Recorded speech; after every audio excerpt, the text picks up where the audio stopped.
The Yorkshire moors were not the type of place you wanted to get lost in, but that's exactly what happened to me in the summer of 2016. I had been hiking and camping for years, mostly in the Peak District and the Lake District, but I wanted to try something different.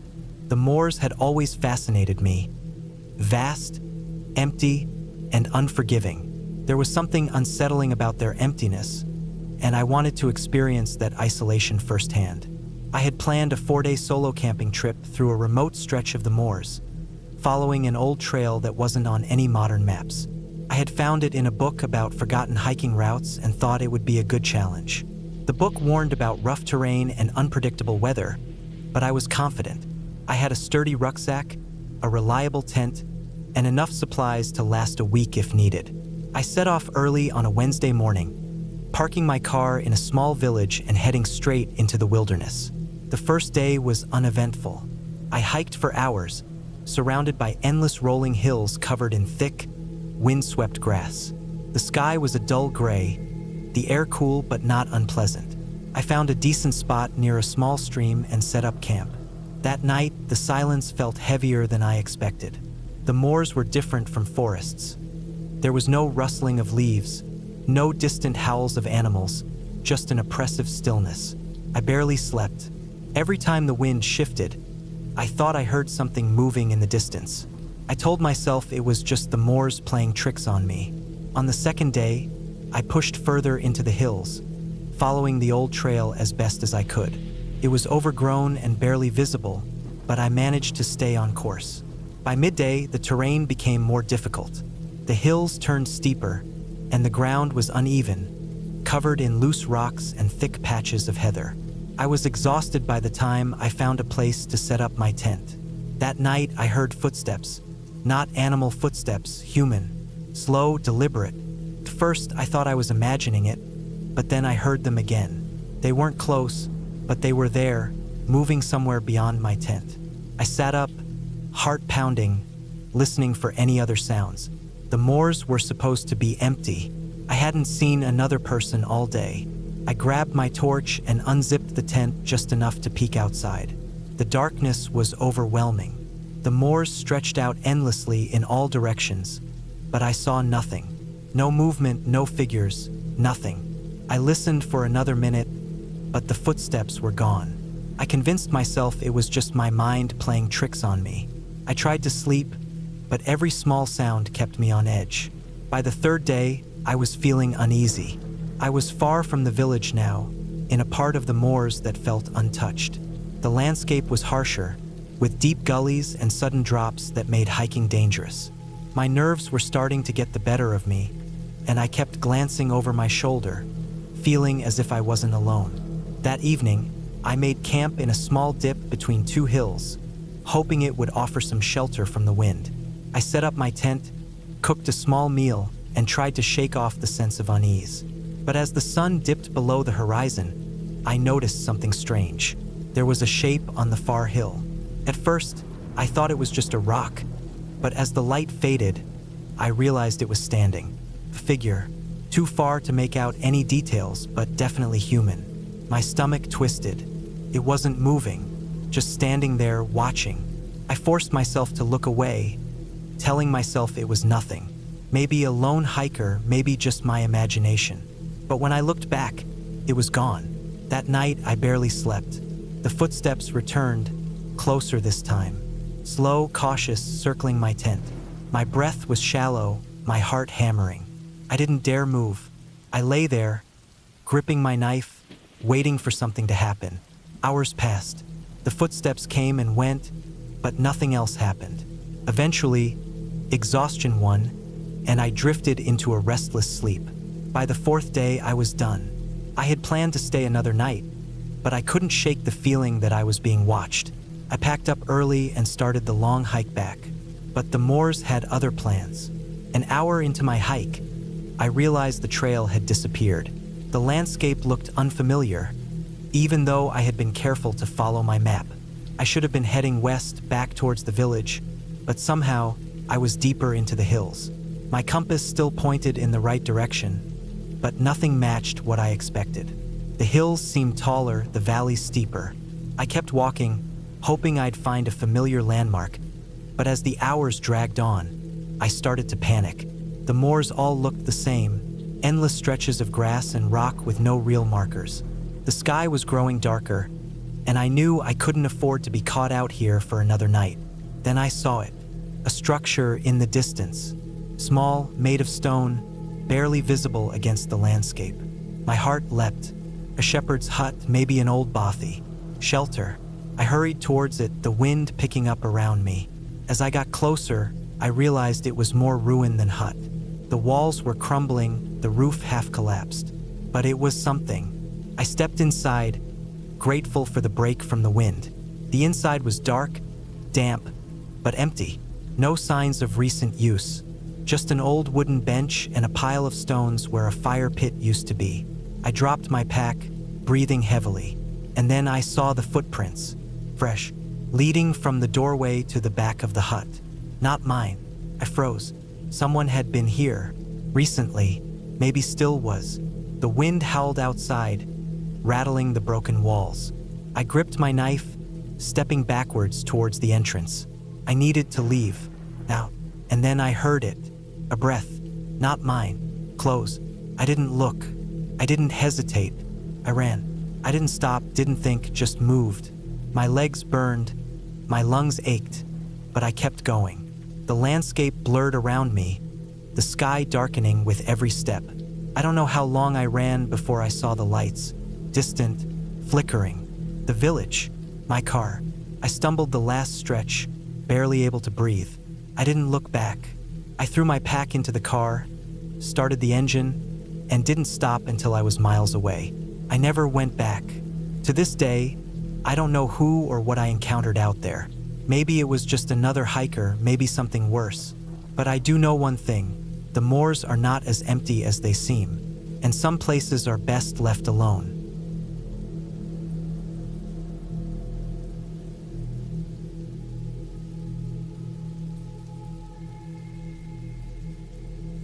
I don't know why I did it. I don't know why I agreed. Maybe it was boredom. Maybe it was something deeper, something I wasn't willing to admit to myself. The kind of thing that makes you want to test your limits, see how far you can push yourself before you crack. It started with a stupid thought. What would it be like to spend a night in a graveyard? Not in a car parked nearby, not in a tent set up at the edge of some forgotten cemetery, but right in the middle of it. A real night out there, alone. I wasn't superstitious.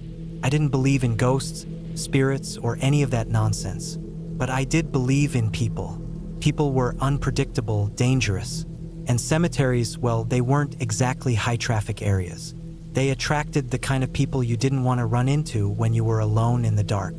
That should have been enough to stop me. It wasn't. I picked a place far from the city. Some old burial ground way out past a small town. The kind of place no one visited anymore.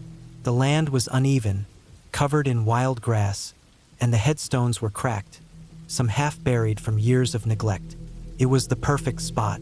I packed light, just a sleeping bag, a flashlight, some food, and my knife. The knife was more for my peace of mind than anything else. I wasn't expecting trouble, but I wasn't stupid either. I got there late in the afternoon. The sun was still up, casting long shadows through the rows of tombstones. The place was dead quiet, no pun intended. No cars, no houses nearby, just an overgrown lot with rusting metal gates barely hanging onto their hinges. I walked in, my boots crunching against the gravel path, and took a slow look around. The graves stretched out in uneven rows, some tilting, some sunken into the earth. A few had iron fences around them, but most were just slabs of stone sticking out of the ground like rotten teeth. The air felt different here, heavy, stagnant. I found a spot near the center, where the grass was flat enough to roll out my sleeping bag. The sky was turning orange by then, the sun dipping behind the trees. I set up quickly, not wanting to fumble around in the dark. By the time I was done, the light was almost gone. The wind had picked up, rattling the branches overhead. I sat down on my sleeping bag, chewing on a protein bar, listening. Silence. I should have been able to hear something. Crickets, the rustling of small animals in the grass, the distant sound of cars on a highway, but there was nothing, just the wind and the sound of my own breathing. I told myself it was fine, normal, just my brain playing tricks on me. I checked my watch. 9:30 p.m. It was going to be a long night. At first, it wasn't bad. A little eerie, sure, but nothing I couldn't handle. The air got colder, and I pulled my jacket tighter around me, lying back on my sleeping bag. The flashlight was next to me, the knife tucked inside my coat. I stared up at the sky. The stars were clear, brighter than they ever looked in the city. I focused on them, letting my mind drift, trying not to think about where I was. Then I heard it, something moving, not the wind, not some small animal, something bigger. I sat up slowly, my breath tight in my chest. The sound was faint, coming from the other side of the graveyard. A soft, deliberate crunch of footsteps on grass. I reached for my flashlight and clicked it on, sweeping the beam across the tombstones. The light cut through the dark, but there was nothing there, just rows of graves stretching into the distance. I told myself it was my imagination, maybe an old tree creaking, maybe a deer, but I kept the flashlight in my hand. I waited, listened, nothing. I lay back down, but sleep wasn't coming. Every sound, every whisper of wind through the trees felt amplified. The silence, when it came, was worse. Then the sound came again, closer. This time I knew I wasn't imagining it. I sat up fast, heart pounding. The flashlight trembled in my grip as I scanned the graveyard. Still nothing. I turned it off, holding my breath, straining my ears. Then I heard it, breathing, soft, slow, too close.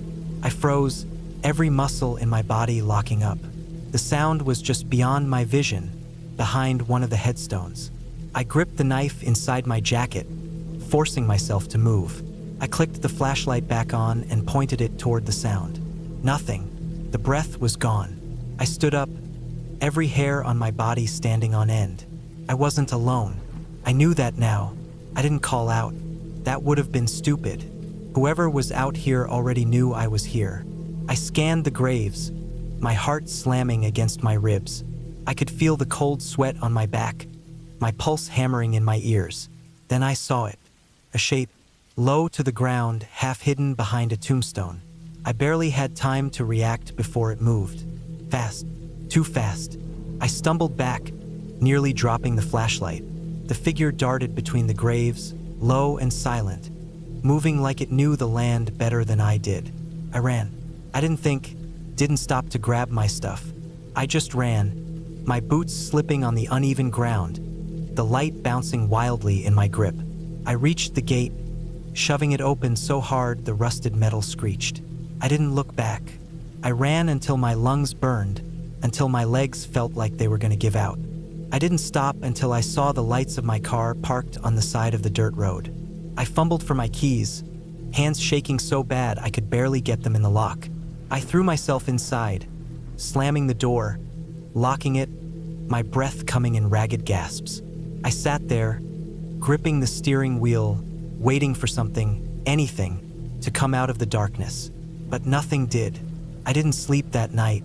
I drove straight home, hands clenched around the wheel the entire way. I told myself I was done with stupid ideas, that I wasn't going to do something like that again. But the worst part wasn't what happened that night. The worst part was what I found the next day.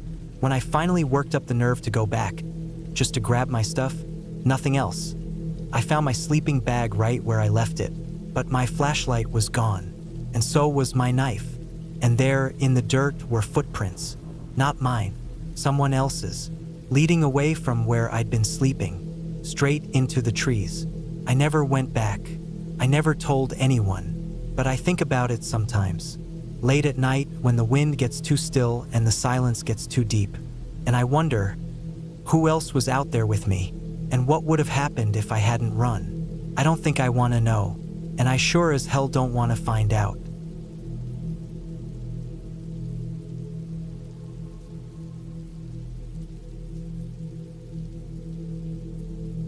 I had always liked being alone in nature. It was something about the quiet, the stillness, the feeling of being so far away from everything that no one could bother you. It gave me peace. So, when I had a few days off work, I decided to take a solo camping trip deep into the woods. I wanted to be far away from the sounds of cars and people, somewhere remote where I wouldn't run into another soul. I had found a spot on the map, a thick forest far from any main road. The nearest town was miles away, just a small place with one gas station and a few houses. I packed up my truck with my camping gear, a cooler full of food, and enough supplies to last me for several days. I didn't tell anyone exactly where I was going, just that I'd be out camping for a while. The drive was long, and the roads became rougher the further I went.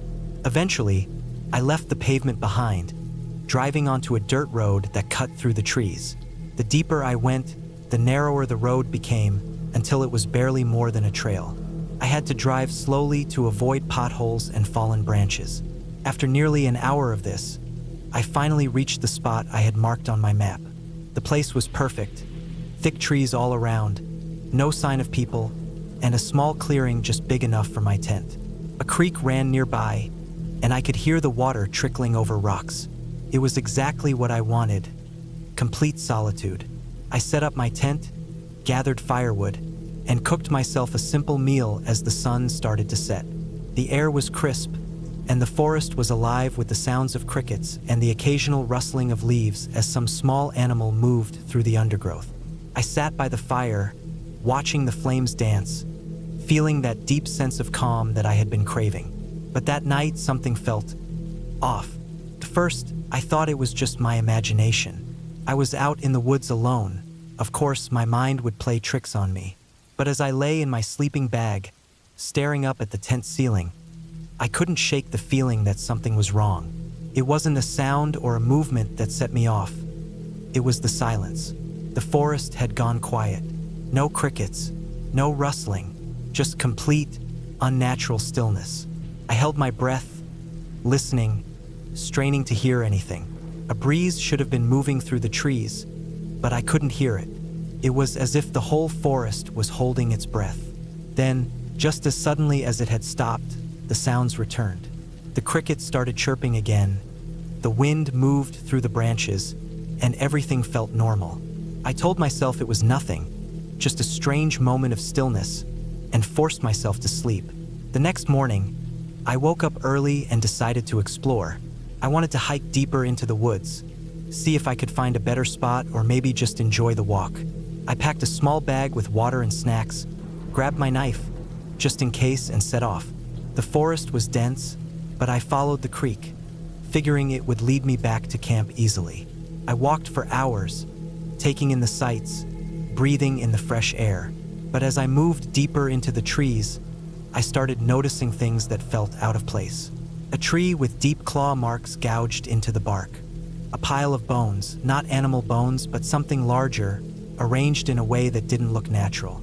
A small clearing where the ground looked disturbed, like something had been buried there recently. I told myself I was just overthinking things. Maybe a bear had marked that tree. Maybe some hunter had left those bones behind. Maybe the disturbed earth was from an animal digging. But deep down, I felt something was wrong. I turned around and started heading back to camp. I walked fast, keeping my knife in my hand. The forest felt different now, less inviting, more watching. I couldn't shake the feeling that I wasn't alone. By the time I got back to camp, the sun was beginning to set.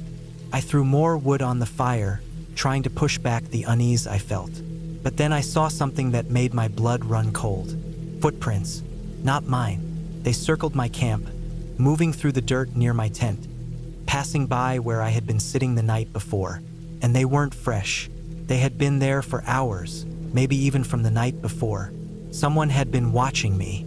I grabbed my flashlight and shone it into the trees, but there was nothing but darkness. I listened, but I couldn't hear anything unusual. I stood there for what felt like an eternity, waiting for something, anything, to happen. But nothing did. Eventually, I forced myself to sit back down by the fire. I kept my knife close, my ears alert. I told myself I would stay one more night, but I would keep watch. The hours dragged on. The fire burned low. I sat there, barely blinking, listening for anything out of place. Then, sometime after midnight, I heard it. Footsteps. Slow. Deliberate. Not the sound of an animal, but of something or someone moving through the trees. I gripped my knife, holding my breath. The footsteps stopped just outside the firelight. I couldn't see anything, but I could feel it. Whoever it was, they were watching me. I didn't move. I didn't speak. I just sat there, gripping my knife, waiting. Then, after what felt like an eternity, the footsteps retreated. The sounds faded into the darkness, disappearing into the trees. I didn't sleep that night. As soon as the sun started to rise, I packed up my gear as fast as I could. I didn't eat. I didn't stop to rest. I just shoved everything into my truck and got the hell out of there. The drive back felt like it took forever. I kept checking my mirrors, expecting to see someone following me, but there was nothing. When I finally reached the main road, I let out a breath I didn't realize I'd been holding. I didn't stop until I was miles away, back in town, surrounded by people. I never went back to that forest. I never told anyone what happened. But sometimes, late at night, when I'm lying in bed, I think about those footprints, about the silence in the woods, about the feeling of being watched. And I wonder, what would have happened if I had stayed one more night?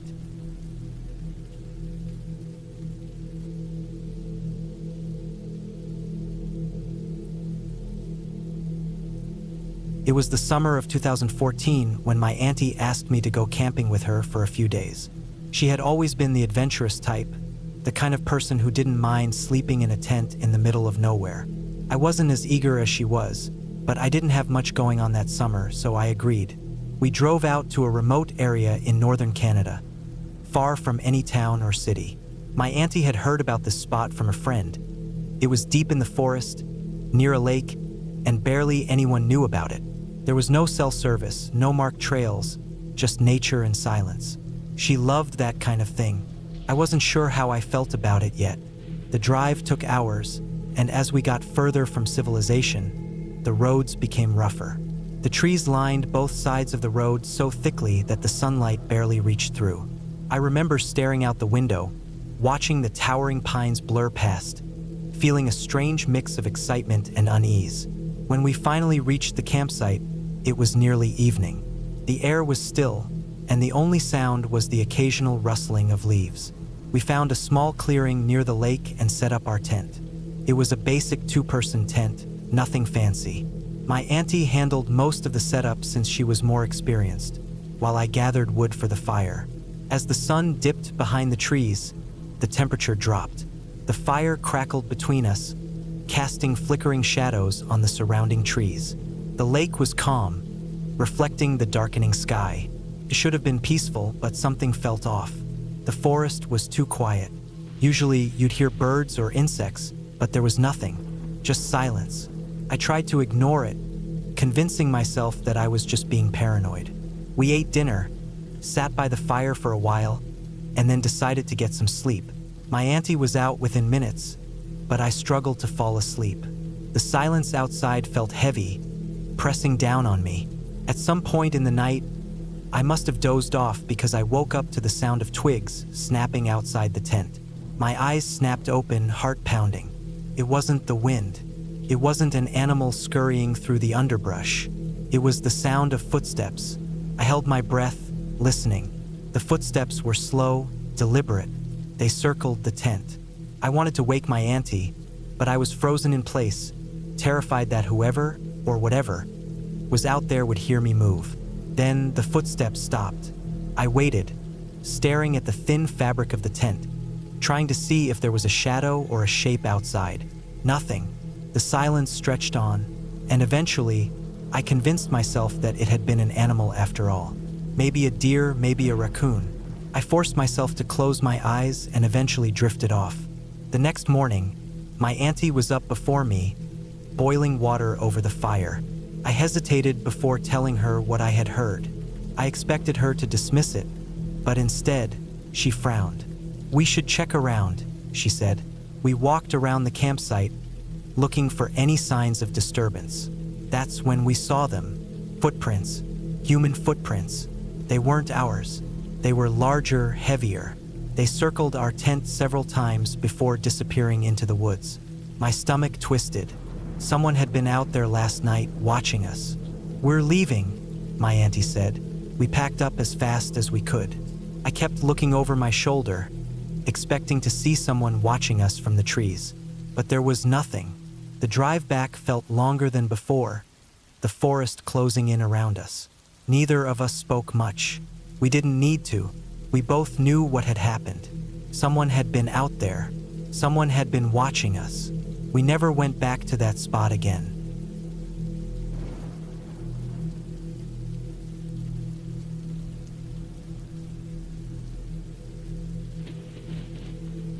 I was camping alone in France in the summer of 2016.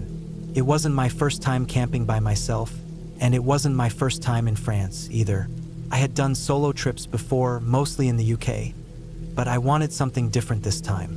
I had taken time off work and planned to spend a week hiking through parts of rural France, sleeping in the woods, away from people, away from cities, just disconnected from everything.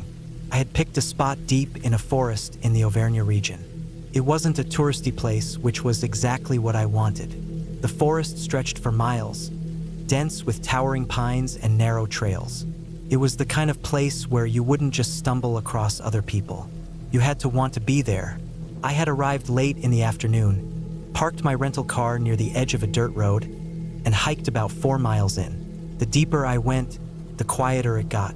The sound of the wind through the trees, the occasional bird call, those were the only noises.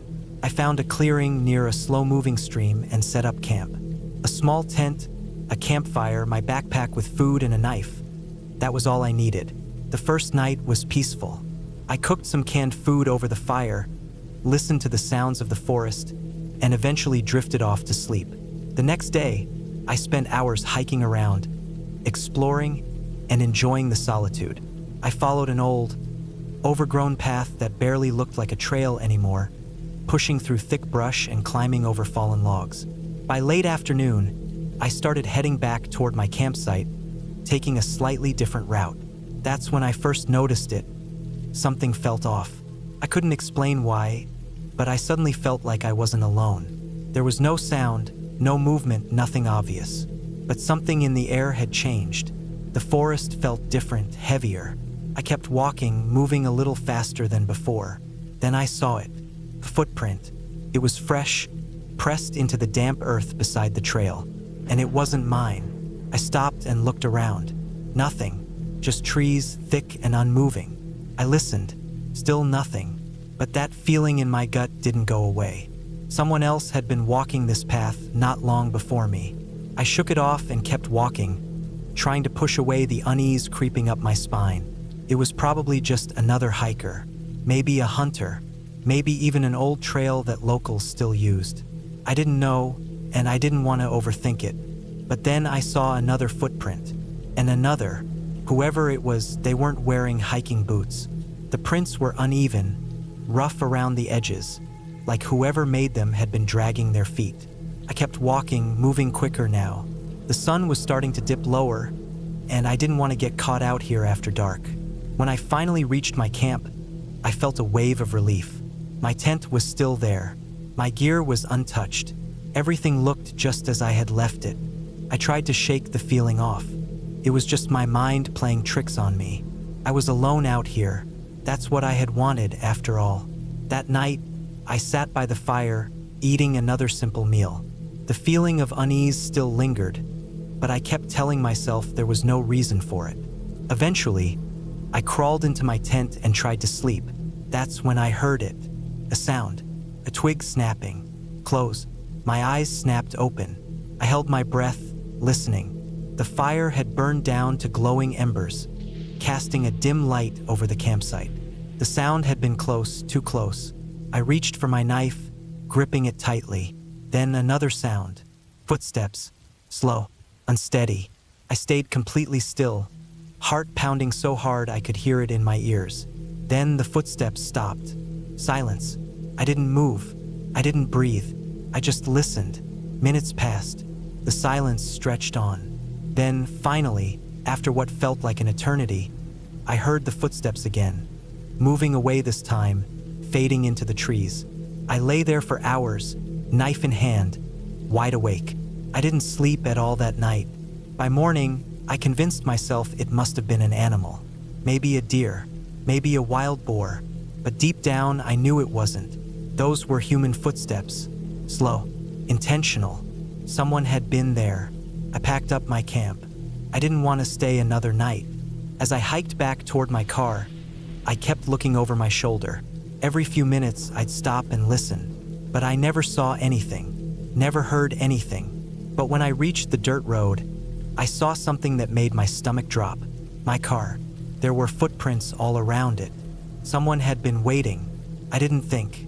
I just got in, locked the doors, and started the engine. I drove off so fast the tires kicked up dirt and gravel behind me. I didn't stop driving until I reached the nearest town. I checked into a small motel and locked the door behind me.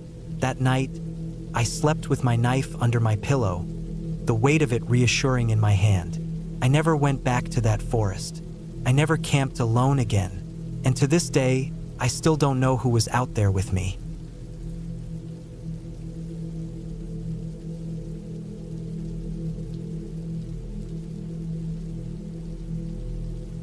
It had been a long day, and I was exhausted, the kind of tired that sits deep in your bones, making every step feel heavier than the last.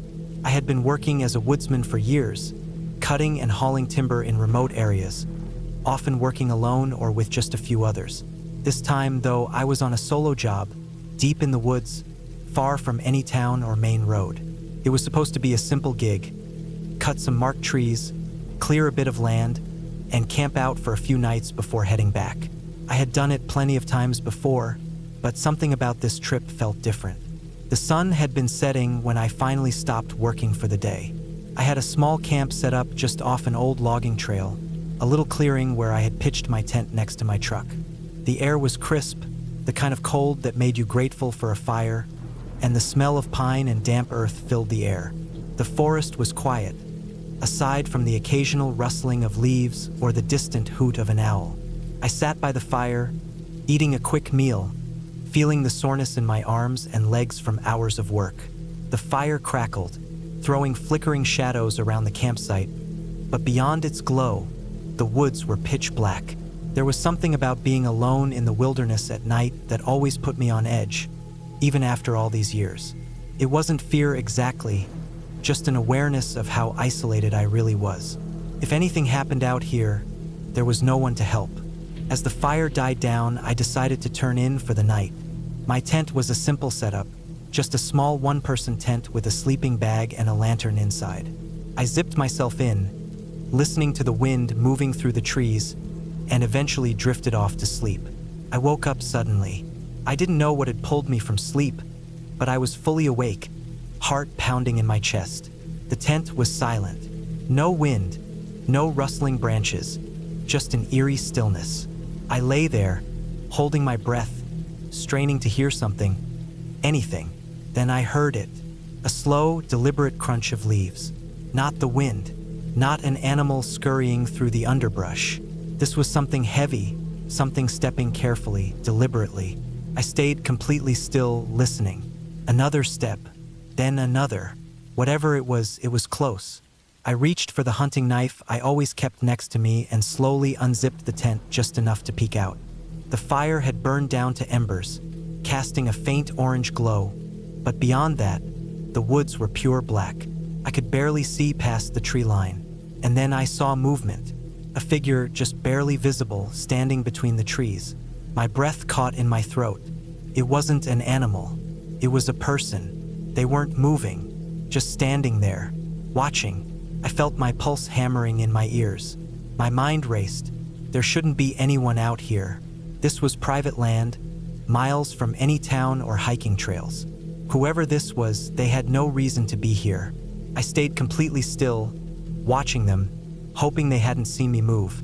But then, after what felt like forever, they took a slow step forward. Then another. I gripped the knife tighter, my mind flipping through my options. I had my truck, but my keys were in my bag outside the tent. Running wasn't an option. Not in the dark, not out here.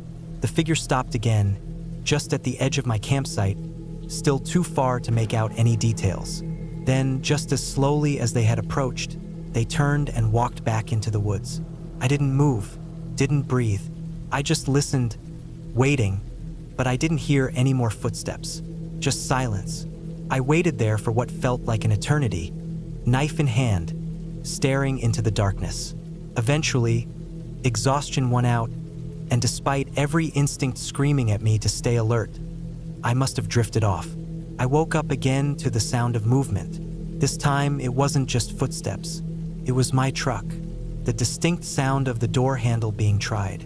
I shot up, grabbing my flashlight and knife, unzipping the tent in one quick motion. The beam of light swept across my truck. The driver's side door was slightly open. Someone had gotten inside. My heart pounded as I stepped out of the tent, my grip tight on the knife. The fire had completely died out now, leaving the camp in near total darkness, just the faintest hint of dawn creeping over the horizon. Then the door slowly shut, and I saw them, a man, standing on the other side of my truck, just barely visible in the dim light. He didn't move, just stood there, staring at me. I took a step forward, raising the flashlight higher. My hands were shaking, but I tried to steady myself. I didn't say anything. I wasn't about to let this guy know I was scared. Then, without a word, he turned and walked into the woods. Not running, not sneaking, just walking. I stood there for a moment, trying to process what had just happened. Then I moved fast. I grabbed my bag, yanked open the truck door, and jumped inside, locking the doors behind me. My hands fumbled as I grabbed the keys from the bag, shoving them into the ignition. The engine roared to life. The headlights flooded the forest ahead, casting long shadows through the trees. But the man was gone. I didn't waste any time. I threw the truck into reverse, backing up onto the old logging road, and gunned it out of there. I didn't stop driving until I was miles away, until the sun was fully up and the woods were behind me. Only then did I let myself breathe. I never went back to that job. I told my boss the land wasn't safe, that there were trespassers. He sent someone else to finish it, but I never found out who that man was, or what he wanted, and I don't think I ever want to.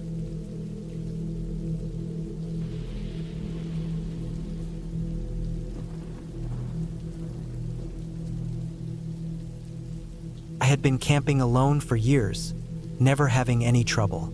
It was something I looked forward to every summer, a break from the noise of daily life. I was careful, I planned well, and I stuck to spots I knew were safe. But last year, I made a mistake. I chose the wrong place. The area was deep in the mountains, miles away from any town. I picked it because it was isolated, quiet, the kind of place where you wouldn't hear a single car or see another person for days. That was the appeal until it wasn't. I arrived in the late afternoon, parking my truck at the end of a dirt trail and hiking about a mile in. The air was damp from an earlier rain, and everything smelled like wet pine. I found a clearing near a slow-moving river and set up camp, pitching my tent close to the tree line for wind protection. As I gathered firewood, I noticed how quiet it was. Too quiet. Normally, even in remote areas, you'd hear birds, maybe the rustling of small animals in the underbrush. But here, nothing. Just the wind through the trees. I shook it off, telling myself I was overthinking. I had been in silent stretches of forest before. It was rare, but not impossible. That night, I sat by the fire, eating a quick meal, enjoying the solitude. The sky was clear, the stars stretching over me like a blanket. The silence started feeling peaceful instead of eerie. Then something changed. A twig snapped somewhere in the distance. I looked up from the fire, scanning the dark tree line. Could have been a deer, maybe even a raccoon, but my gut said otherwise. The snap had been deliberate, like something heavy stepping down. I stayed still, listening. Nothing. After a while, I convinced myself it was just an animal and went into my tent. But I couldn't shake the feeling that something was watching me. I woke up sometime past midnight. I wasn't sure what had pulled me from sleep at first. The air was thick with dampness, my breath visible in the dim light of the tent. Then I heard it. Footsteps. Slow. Deliberate. They weren't near the tent, but they weren't far either. somewhere just beyond the trees. I could hear the crunch of leaves, the way the steps paused every few seconds like whoever or whatever it was listening. I held my breath. I wasn't new to this. I had encountered people in the woods before, but never at night, never this deep in the wilderness. I reached for the hunting knife I always kept in my pack and stayed silent, waiting. The steps moved closer. I could hear the way the dirt shifted under the weight, the way the person, because now I was sure it was a person, stepped carefully, trying not to be noticed. I stayed completely still, every muscle tense. Then, just as suddenly as they started, the footsteps stopped. The silence stretched. I waited, barely breathing. Nothing. I wanted to check outside, but I knew better.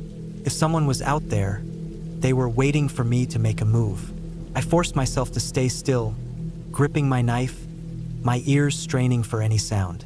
Then, after what felt like hours, I finally drifted into an uneasy sleep. I woke up stiff, my mind clouded from barely sleeping. The first thing I did was step outside, scanning the area. Everything looked normal, but when I circled the camp, my stomach dropped. There were footprints, not boot prints, not hiking shoes, bare feet. They led from the tree line to just a few feet away from my tent before turning back. I stared at them, my skin crawling. They weren't mine. I had worn boots the whole time and they were too big, too wide. Someone had been watching me, standing just outside my tent while I slept. I felt exposed, vulnerable. I wanted to pack up and leave, but a stubborn part of me told me I was overreacting. Maybe some backwoods guy had wandered too close by accident. Maybe he had left when he saw my tent. I told myself I'd stay one more night, but I'd be extra cautious. I should have left. I kept the fire going as long as I could, the glow pushing back the darkness. I stayed alert, watching the trees, listening. Nothing happened for hours. Then, just past midnight, the footsteps came back. This time, they were closer. I could hear the slow crunch of dirt, the way they circled the camp, deliberate and unhurried.